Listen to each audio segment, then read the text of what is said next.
Sejumlah pedagang keripik ubi yang berada di Jalan Lintas Nasional Tapak Tuan Medan mengeluh minimnya omset sejak beberapa bulan terakhir. Mereka berharap olahan keripik ubi ini bisa memiliki pangsa pasar yang lebih luas.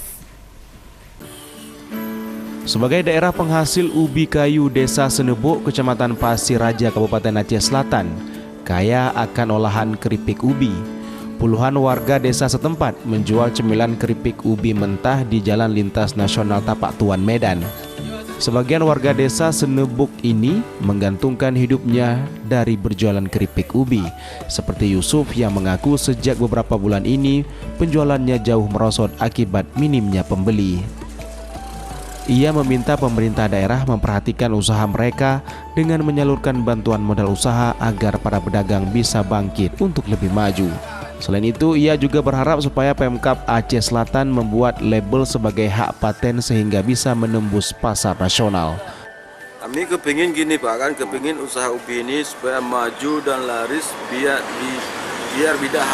ada harga untuk dikirim ke luar daerah.